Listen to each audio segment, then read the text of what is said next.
Do you find yourself constantly nagging about the state of your home or the things that people may or may not be doing that just irks your soul? I'm going to tell you some practical things that we can do to solve that problem. And I'm also going to tell you what the Bible says about a nagging woman and why you don't want to be that girl.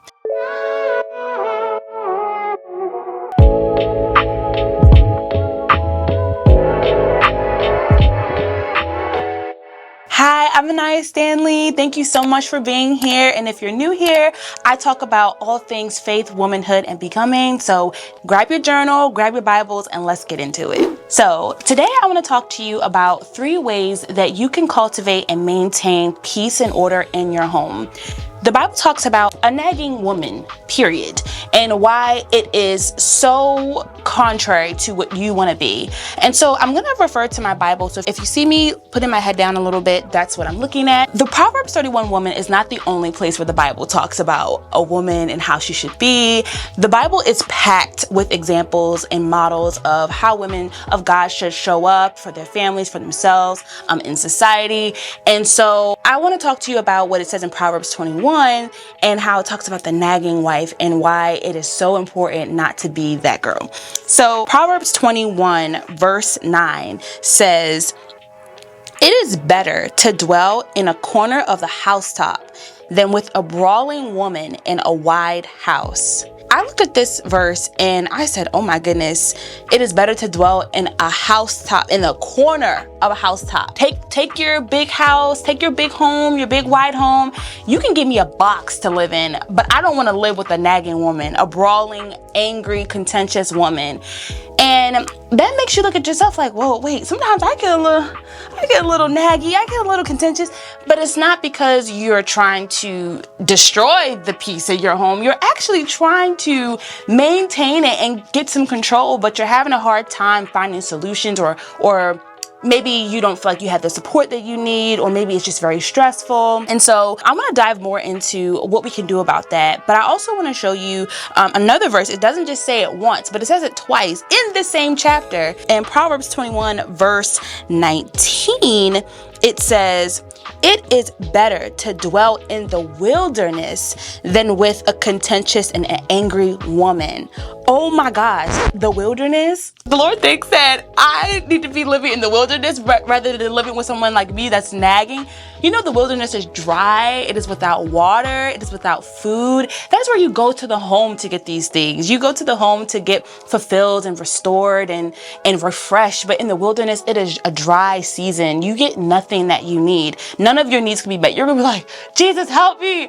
And if you're the one that's putting those things, those nagging words, those brawling, fighting, angry words, or just the atmosphere is just like a desert. It's like you're creating the dry place that you're complaining about. And so it's really important that we are mindful of our words and what we're saying. But sometimes you're absolutely valid in the things that you're feeling. You're like, oh, the dishes are just overwhelming. Can someone just do them? Oh, the clothes are all over the floor. Can someone just pick them up? Oh, the homework isn't done. Can someone just help the kids do their work before they start playing? Like, you have valid feelings, but maybe we're just not going about it the right way. And so we need to reset. Let's recenter. Let's take a pause and let's figure this out before we start creating the dry place that our home should not be. Some of the things that I wanted to talk about, and I have a few notes here. So if you see me again, like I said, looking down, that's what I'm referring to. Nagging is unproductive. Like, we all know that nagging is just a way for you to vent, get out what you're feeling, and just hope that people will pick up, just get a clue. Like, okay, well, she's a little irritated. Let me do something about that. But most of the time, it just pushes people away. It makes the kids be like, girl, I want to go play. I don't want to hear what you have to say, or whatever. This applies in any scenario. Even if you're taking care of your children by yourself, or you're living with your husband and you don't have children, or you have roommates, what I want to do is present you with solutions before you resort to nagging. Or a wife, a mom, and or a businesswoman, I wanted to let you know that I'm actually the owner of Become 31, who's serving women just like you who need practical day-to-day care to help you steward the things that God has given you. I offer babysitting services, cleaning services, meal prep services, and so much more. If you are in the DMV and this sounds like something you need, please go to the description box to find the link that will take you to my website, www.become31.com. I'm offering Christian-based care rooted in God's love. I can't wait to serve you. Now back to the vision. Number one that I want to present you with is to model the behavior you want to see. Don't expect anyone to follow your lead if you're not doing the things that you want to see. So if you are someone who is looking for something to be done and you haven't already taken that step to do it yourself, you can't expect anyone to also follow that. So you have to model that behavior. So if you want people to hang up their coats before they do X, Y, and Z, do it yourself. Don't just put it on the couch and then when everybody else's coats end up on the couch, you're like, well, why does everybody go just couch? See, I can't even say it. That's how messed up it is. Because it shouldn't be there, and we should be the ones to model the behavior we want to see. Number two, offer collaboration. Make sure that when you're asking someone to do something, you offer it with, let's do this together, or we should start doing this together, or let's sit down and talk about how this could help our daily routine. And just having a very clear idea of what is the expectation and fulfilling that together. Never assume what someone might be thinking when something isn't done the way that you want it to be done. Sometimes people are extremely exhausted. Sometimes your children are just having an off day, or your husband had a long day and he just really wants to rest and you're like nagging about something that wasn't done. It's just like, well, did you check in? So just make it a priority to check in before you make the request, because sometimes that one little thing can really set the person off. Like, you want me to focus on that, but I have so much more going on in my head. We can also give ourselves grace too in a situation, because sometimes we want things done in a certain way, but even we don't even have the capacity to do it. I can give you a crazy, hilarious example. My husband and I were going to be going off on a little weekend trip, and I really wanted the house to be clean before we left, because when I come back home, I just want to be able to relax and just like not have to worry about stuff everywhere. And so we're running late and we have all these things to do. And as I'm like stressfully cleaning the dishes, I'm like, hey, babe, do you think you can vacuum like the house before we go?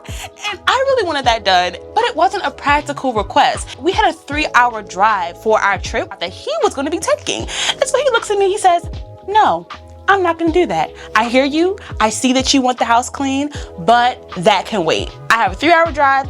I'm not vacuuming this house before we go do that. And so I just, instead of being like, well, this is why everything is not, and just being nagging and contentious and not collaborative and just checking in with myself too before, I really say what I'm feeling, which is that I just want things to be clean, but I was being a bit, impractical. And so he was like, yeah, like, let's not worry about that. And I said, okay, you're right. Yeah, I am doing a lot. That's all right. Okay. Yeah, that's all right. So if you see that you have a lot on your plate, I understand. Yes, you want things to be a certain way. You want a little bit more order. You want a little bit more peace and practical. That's okay. But before you start, this is not just take an inventory of what's really going on, where you are, where you need to be, and what's really important. And so that takes me to my last point and last solution of how you can avoid, bickering and nagging before it gets to that point. Create systems that allow things to easily fall in place or to run like oil in a machine. So that way it takes the guesswork out of a lot of things. A lot of the things that usually happen in the home that stresses women out is clutter. Like, sometimes just the clutter takes up space and paralyzes us from being able to get anything else done. And so when you see it, you have like a response that's like really strong, and you're like, I wish this just wasn't in the way. But if you had systems in place that everyone could follow, for example, you see something on the floor and you tell the child, pick up the toy, put it away. If there's nowhere for them to put it away, then it ends up in another place that you wouldn't ideally want it to be. It becomes like this chaotic cycle of like things being placed where they're not supposed to be, but there's no place for them. And so we're upset or just stressed by the fact that there is no place. And so then it just becomes like this ongoing cycle of I'm dissatisfied about the structure of my home. And so when you create zones for things in your home that you touch daily, so whether it be dishes, coats, jackets, book bags, meals, at the end of the day, trash cans, towels after showers, have places for those things to go. And so when you're doing something that needs to be done and you need to delegate a task, you can tell someone where to put it. And it gives you a cue daily to be able to model that behavior because you also know where it belongs. And so all of these points flow into each other. And then you're also offering collaboration like, hey, so-and-so, let's put this away together, or let's do this thing together. And so now, instead of resorting to nagging or anger or strife or bickering or blah, blah, blah, blah, blah, now you have these things that you can do that keep you from going to that point. The only time that is really warranted is, I don't know, if like everything is in place and no one's listening. Like that's when everybody need to get up.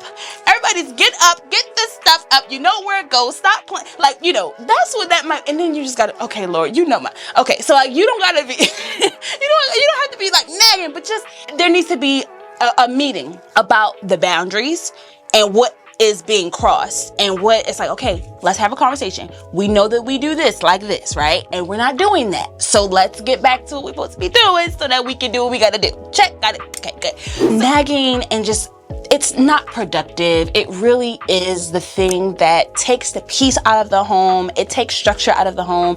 It doesn't do anything but create more things to worry about because now everybody's mad and you got to start like trying to soothe people's attitudes. It is not worth it. So try to implement some of these things if you can, or if you have some other things that you do to help maintain order and peace in your home, please share in the comments. I would love to hear about your daily routines and how you help to establish that as a woman of your home. So thank you so much for being here today. I really enjoyed having this conversation with you, and I'll see you next time.